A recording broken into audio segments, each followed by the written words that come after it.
Welcome to Kendall's Money Minute, where you'll discover insider secrets on how to save time, energy, and money when buying, selling, refinancing, renovating, and maintaining your home. This episode is brought to you by Kendall Chenier of Arbor Lending Group, a trusted mortgage provider for Louisiana home buyers. Now, here's your Money Minute. Okay, today we're going to talk about how to keep your kids out of debt. As you make plans for your children's post-secondary education, keep in mind that the average student's debt is currently almost $30,000, and it'll be even higher by the time your kids graduate. The truth is, most young people, and often their parents, can't afford that kind of debt, so it ends up damaging their credit rating and ability to buy a house and raise a family. The best way to prevent such problems is to avoid massive student debt in the first place. Here are 5 tips to avoid student loan debt. Tip number 1. Think return on investment.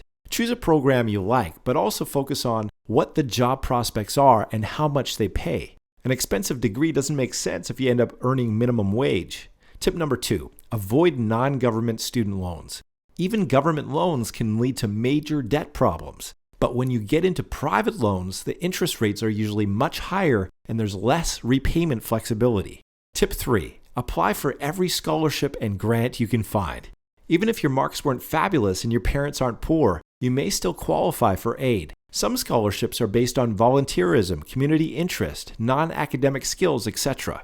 Talk to a guidance counselor or financial aid office and do lots of research. Tip number 4. Find a school that's looking for someone like you.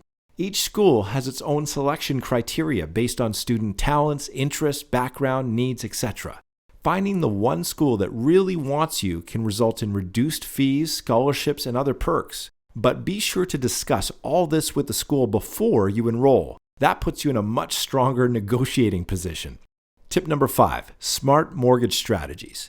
You can also use your mortgage to help fund education. You can free up money for your early retirement contribution by taking advantage of many mortgage lenders' skip a payment feature. Or when the time comes, you can do an equity takeout to cover tuition fees so you end up paying affordable mortgage rates instead of expensive consumer loan rates.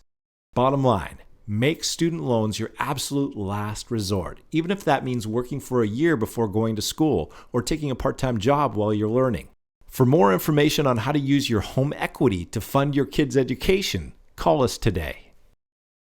Thank you for tuning into this episode of Kendall's Money Minute. If you have any questions or comments, please call Kendall today at 504-832-6279.